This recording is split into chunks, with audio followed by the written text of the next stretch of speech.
Greetings, Varlet, and welcome to another Rosario Rants, where I speak aloud my thoughts on Warhammer and wargaming in general.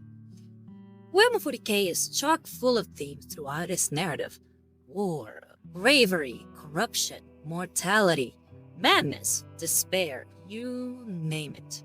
But I'd say its most apparent are the themes of religion. We can clearly see these themes represented in the Imperium of Man, particularly with regards to the Emperor himself. The whole narrative of the Horus Heresy, and Warhammer 40k in general, revolves around him.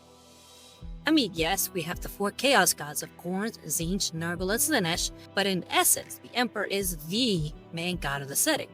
And today, I want to talk about his most ardent worshipper, Lorgar Aurelian, Primarch of the Wordbearers. Now, why Lorgar, you ask?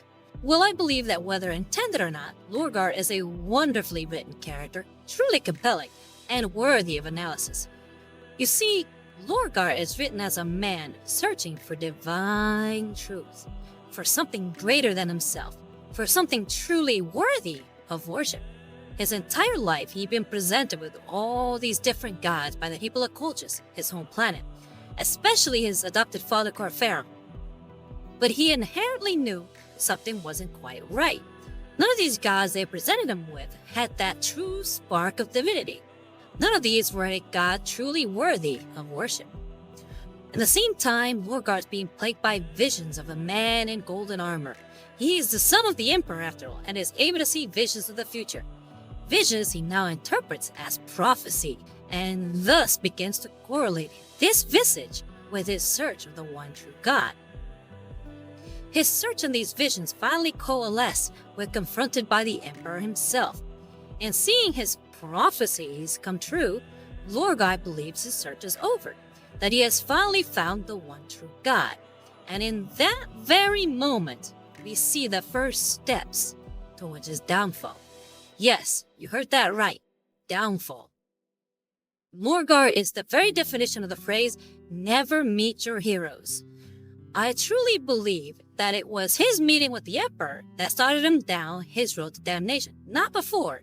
In conflating his visions with proof of the Emperor's divinity, he had made a grave mistake. He made a man, a human being, his god. As powerful as the Emperor is, he is still just a man.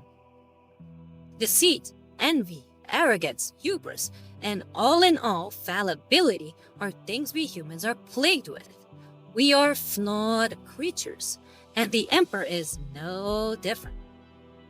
There are plenty of examples of the Emperor's fallibility in the Horus Heresy. I mean, we're talking about events such as his handling of Angron and Luceria, not telling Magnus about the Webway project, all the lies he feeds his followers and sons about the warp, the hubris on display in the Last Church by Graham McNeil, and creating the very thing he was trying to prevent. A theocracy. The Emperor is a man filled with all the same faults as everyone else. In worshipping the Emperor as a god, Lorgar set himself up for eventual disappointment. For you see, once he was made leader of the Wordbearers, Lorgar got right to work, bringing planets into the Imperium's fold by preaching the gospel of the God Emperor. It was only once he had ensured that a planet was loyal to the Imperium and saw the Emperor as a god that he then seek new worlds for conquest. This was obviously a much slower process and different to the approach his brothers would take. The other Primarchs, being more like generals than worshippers of the Emperor, would simply conquer worlds, place governors to lead the planets, and move on, which isn't really a model that works long term. Military conquest isn't enough to fully change a people towards your cause. Anything happens to that leadership you've placed, and a planet can fall away from the Imperium pretty quickly. Lorgar was thinking long term. But being a man hell-bent on a speedy campaign, the Emperor wasn't happy. Lorgar wasn't bringing planets to heal quickly enough for his liking, and decided to punish his son.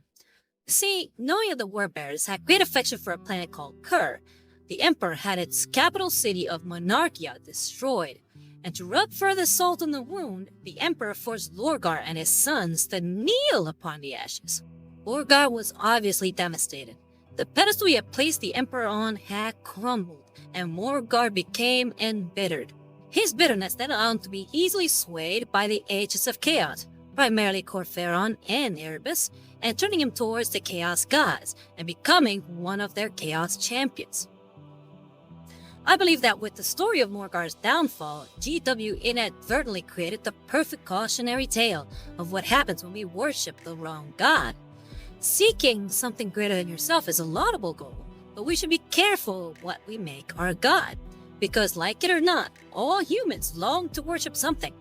Yes, even those who say they don't hold religious views. Social status, wealth, and even cultural or political ideologies could be considered gods, just as much as those of ancient myths. And in the case of Lorgar, he placed the Emperor and the Emperor's vision of a united humanity as his highest value. And since the error is to be human, Lorgar's faith was destroyed when the Emperor showed his humanity. So it's important to do some introspection and assess if what we hold as our greatest value is truly a god worthy of worship. If not, it will definitely let you down, and you just might end up like Lorgar, full of bitterness, hatred, and resentment. So, let's not end up like Lorgar. Now, personally, I think the Warhammer 40k community hates on Lorgar a little too much. Not as much as Erebus, but he definitely gets up there, and it's easy to see why. Out of all the Primarchs, he's known as the religious one. And we all know it's pretty chic to hate on religion. But in a setting so full of religious characters, Black Templars come to mind, it's a little strange. I think in a setting such as Warhammer 40k, a character who is spurned by his god and rebels against all that god stands for makes for such an interesting story. And if the plot of Warhammer 40k were a little more cohesive, I think he would have made a much more compelling leader of Chaos Undivided than Abaddon the Despoiler. But what do you Varlets think? Do you think Lorgar was written well, or are there some areas where he could be improved? Let me know in the comments. I have been Interrogator Rosario, attaché to Inquisitor Marco of the Order Helveticus, and I'm signing off from the Grim Dark Future. Bye-bye, Varlets, and remember that above bullets, above blades, care for your soul above all. Hey, if you like what you heard, then please feel free to say so in the comments, or hit me up on Instagram at RosarioUSArt. And don't forget that I stream every week on Twitch, which is also at RosarioUSArt. Come join the fun.